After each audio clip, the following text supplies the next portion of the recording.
একটা জনসভার ভিতরে একটা লোক বলতেছে, ইমাম করে বান্দা আমার পিটায়া তারপরে খবর দিও।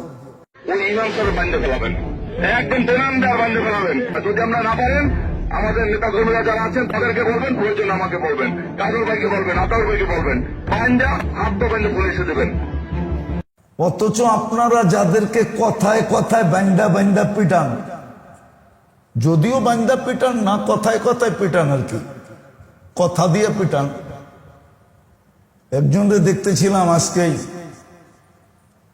হুজুররা যদি ইমামরা যদি এটা বলে তো ওরে বান্দা পিটায় আমারে খবর দিবা। একটা জনসভার ভিতরে একটা লোক বলতেছে, ইমাম করে বান্দা আমারে পিটায়া তারপরে খবর দিও। অথচ কেউ কোনো নোটিশ নিতেছে না, রাষ্ট্র কোনো নোটিশ নিতেছে না, প্রশাসন কোনো নোটিশ নিতেছে না। চুপচাপ মানে সবাই হাততালি দিতেছে।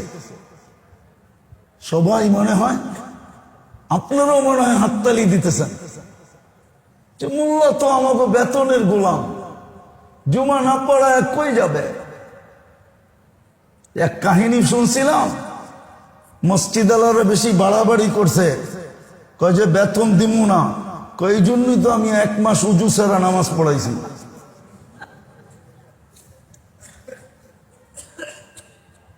বড় দুঃখে বলতেছি, এ কথা চলে যাবে। আমাদেরও উচিত ছিল মসজিদ মাদ্রাসা ইন টোটাল ছেড়ে দেওয়া, যে তুমগো নামাজ তোমরা পড়ো, সভাপতি রেখো নামাজ পড়াইতে, সেক্রেটারি রেখো নামাজ পড়াইতে, ক্যাশিয়ার রেখো জুমা পড়াইতে। আমগো উচিত ছিল আল্লাহর উপরে ভরসা করে বিলকুল ছেড়ে দেওয়া, মসজিদ মাদ্রাসা সব ছেড়ে দেওয়া, যা চালা তোরা 1 বছরের জন্য ছেড়ে দেওয়া উচিত ছিল।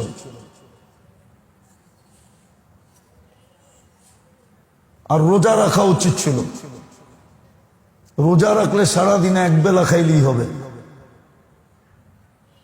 সেহেরি পানি দিয়ে করে নিলে হবে। কিন্তু আমরা পারি না, আল্লাহর কাছে কি জবাব দিব, এই জন্য পারি না। নাইলে পারতাম, নাইলে এই দৃশ্য দেখতে হতো না। একটা জনসভার ভিতরে একটা লোক বলতেছে, ইমাম করে বান্দা আমার পিটায়া তারপরে খবর দিও। অথচ কেউ কোনো নোটিশ নিতেছে না, রাষ্ট্র কোনো নোটিশ নিতেছে না, প্রশাসন কোনো নোটিশ নিতেছে না। চুপচাপ মানে সবাই হাততালি দিতেছে। সবাই মনে হয়, আপনারাও মনে হয় হাততালি দিতেছেন যে মোল্লা তো আমাকে বেতনের গোলাম, জুমা না পড়ায় কই যাবে।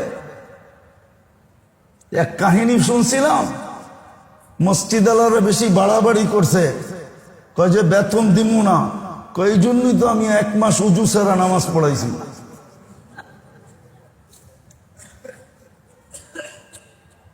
বড় দুঃখে বলতে। অথচ আপনাদের মসজিদে ইমামতি করা, মুয়াজ্জিনি করা, আলহামদুলিল্লাহ ওদের বাড়িতে যতটুক বরকত আছে, আপনাদের গাল মন্দ শুনা, আপনাদের কানে ধরা গুরানি সহ্য করা, ওদের বাড়িতে যতটুক বরকত আছে, যদি জানেন তাহলে ডাকাতি করতে ওগো বাড়িতে যাবেন, বরকত ডাকাতি করতে। বরকত টাকা পয়সা তো পাবেন না, হয়তো কোনো কোনায় খোঁচায় বরকত পাইতে পারেন। হুজুরের রাগ হয়ে গেল, কোন কোনায় খোঁচায় বরকত পাবেন বাড়ির, এত বরকত ওদের বাড়িতে। বিশ্বাস হয় না? বরকত, বরকত কেন থাকবে না? আল্লাহ রসুল এটাও বলছে, বরকত কেন থাকবে না? হাদিসে আছে কেন বরকত থাকবে না। তুনজাউল বরকত মিন কাসবিহিম, তোমাদের কামাই থাকবে কিন্তু বরকত থাকবে না। ব্যাংকের মালিক থাকবে কিন্তু বরকত থাকবে না। টাকার পাহাড় থাকবে কিন্তু বরকত থাকবে না। গাড়ি বাড়ি নারী সব থাকবে কিন্তু বরকত থাকবে না। ওর কাছে বরকত নাই, ওর কাছে আরেকজনের কাছে 1 টাকা থাকবে, বরকত থাকবে। 1 টাকার ভিতরে কি থাকবে? বরকত থাকবে, বরকত থাকবে না। হাদিসে আছে।